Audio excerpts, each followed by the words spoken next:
হরে কৃষ্ণ। আমার ভক্তিমতী মায়েরা, ভক্তপ্রাণ বাবারা, সবার শ্রীচরণে জানাইমি শতকোটি প্রণাম।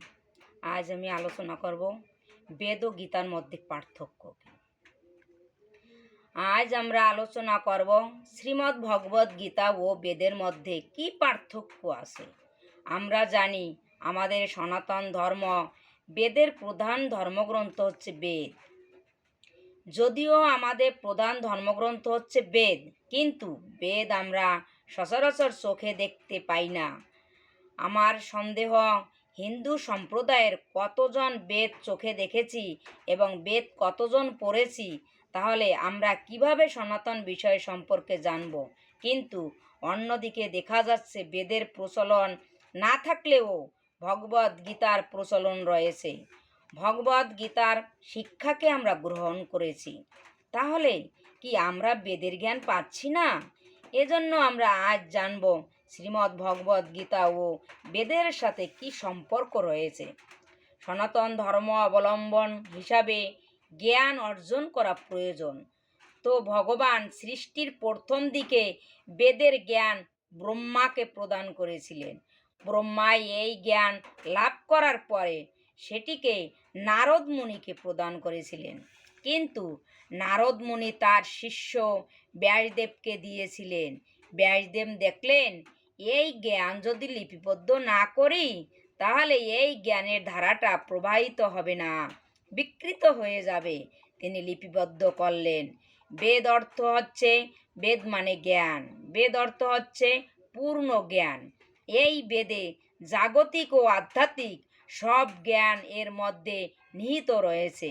সম্পূর্ণ জ্ঞান ব্যাসদেব তিনি 4টি বেদে বিভক্ত করে তিনি 4জন শিষ্যকে এ ব্যাপারে দক্ষ করে তুললেন, অধ্যাপক করলেন এবং 4জন শিষ্যকে অধ্যাপক করে তোলার উপর প্রচার করলেন।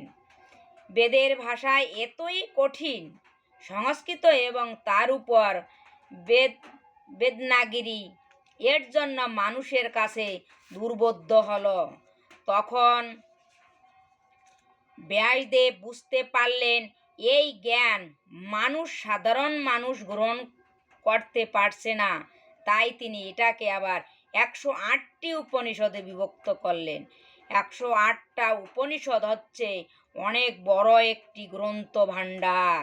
সাধারণ মানুষের পক্ষে 108টা উপনিষদ গ্রহণ করা খুবই কঠিন হয়। তাই তিনি সকল বেদ ও উপনিষদের জ্ঞানকে দলিত মথিত নির্যাসকে তিনি কুরুক্ষেত্রের রণাঙ্গনে অর্জুন মহাশয়কে দান করেছিলেন। তাই ভগবদ গীতার মাহাত্ম্যে বলা হয়েছে, সর্ব উপনিষদ গাভীদগ্ধ গোপালনন্দন পার্থ বৎস সুধীর ভক্তা দুগ্ধং ঘৃতম মৃতম মহম। তো সম্পূর্ণ বেদ ও উপনিষদের জ্ঞানকে বলা হয়েছে একটা গাভীর সাথে তুলনা করেছেন, এবং তার নির্যাস কি? গাভীর নির্যাস হচ্ছে গাভীর দুগ্ধ। আমরা যদি সমস্ত শাস্ত্র গ্রন্থকে, উপনিষদকে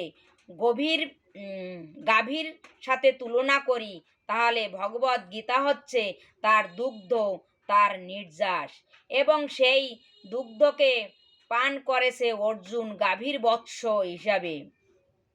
এইভাবে আমরা দেখছি শ্রীমদ্ ভগবদ গীতার পূর্ণাঙ্গ জ্ঞান বেদ এবং উপনিষদের নির্যাস।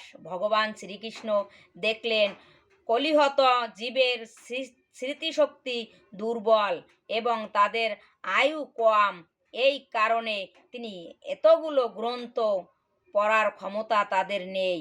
এই জন্য তিনি সেটাকে সংক্ষিপ্ত আকারে আমাদের জীবনের লক্ষ্যকে সহজেই যাতে আমরা জানতে পারি, এজন্যই এটাকে ভগবদ গীতা হিসাবে আমাদেরকে জ্ঞান প্রদান করেছেন।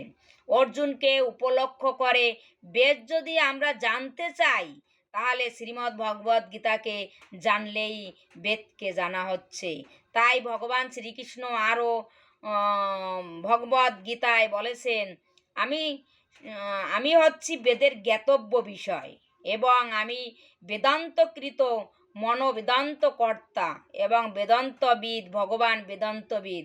এই বেদের যত নির্যাস সে ব্যাপারে আমি একমাত্র সম্যকভাবে জ্ঞান ও অভিজ্ঞ সর্বজ্ঞ, কারণ ভগবানই তো জ্ঞান ব্রহ্মাকে দিয়েছিলেন।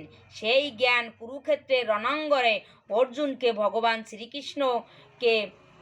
শ্রীকৃষ্ণ দান করেছেন আমাদেরকে উপলক্ষ করে, আমরা যাতে সংক্ষেপে এই জ্ঞান লাভ করতে পারি এবং আমাদের জীবনের উদ্দেশ্যকে জানতে পারি। হরে কৃষ্ণ, জয় নিতাই, জয় গৌর। যদি ভিডিওটি ভালো লাগে তাহলে লাইক, শেয়ার, কমেন্ট আর সাবস্ক্রাইব করবেন। সবার প্রতি রইল আমার শতকোটি প্রণাম। হরে কৃষ্ণ, জয় নিতাই, জয় গৌর।